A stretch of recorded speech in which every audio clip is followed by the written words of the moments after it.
સુરતમાં આગની ઘટનાઓ વચ્ચે કતારગામમાં ધારાસભ્ય વિનુ મોરડિયાની ઓફિસમાં આગ લાગતા ફાયર તંત્ર દોડતું થઈ ગયું હતું.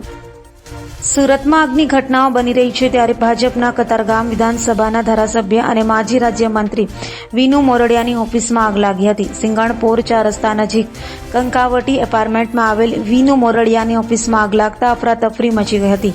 તો બનાવની જાણ થતાં ફાયરની ટીમ સ્થળે દોડી ગઈ હતી અને આગ પર પાણીનો મારો કરી કાબુ મેળવ્યો હતો. આગમાં કોઈ જાનહાનિ ન થતાં હાશકારો અનુભવાયો હતો. આપનો પરિચય? મારું નામ રમેશ સેલર છે. હું કતારગામ ફાયર સ્ટેશન ખાતે સબ ઓફિસર તરીકે ફરજ બજાવું છું. કઈ જગ્યાએ આગનો કોલ હતો અને શું વિગત છે? અમારા ફાયર કંટ્રોલમાંથી મેસેજ મળ્યો હતો કે Katargam health centre, Singarpur health centre પાસે સામેની બાજુએ બીજા માળે આગ લાગેલી છે. ત્યાં આપણે એવું જણાવેલું કે જનસંપર્ક અધિકારી ધારાસભ્યની ઓફિસમાં આગ લાગી છે.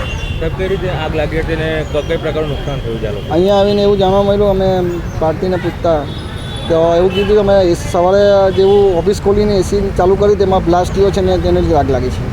ઓફિસમાં ફાયર બ્રિગેડ હતી કે ના હતી? આપણે પોર્ટેબલ ફાયર આપણે એક્સટિંગ્વિશર મૂકેલા હતા આગ માટેના. કેટલી ગાડીઓ મોકલવામાં આવી? આપણે કંટ્રોલમાંથી કતારગામ, ડભોલી અને મુગલીસરા 3 ગાડી ગેટની ગાડી મોકલેલી. તે પ્રકારે ગુજરાત આગ હતી, કઈ રીતે કાબુ મેળવ્યો?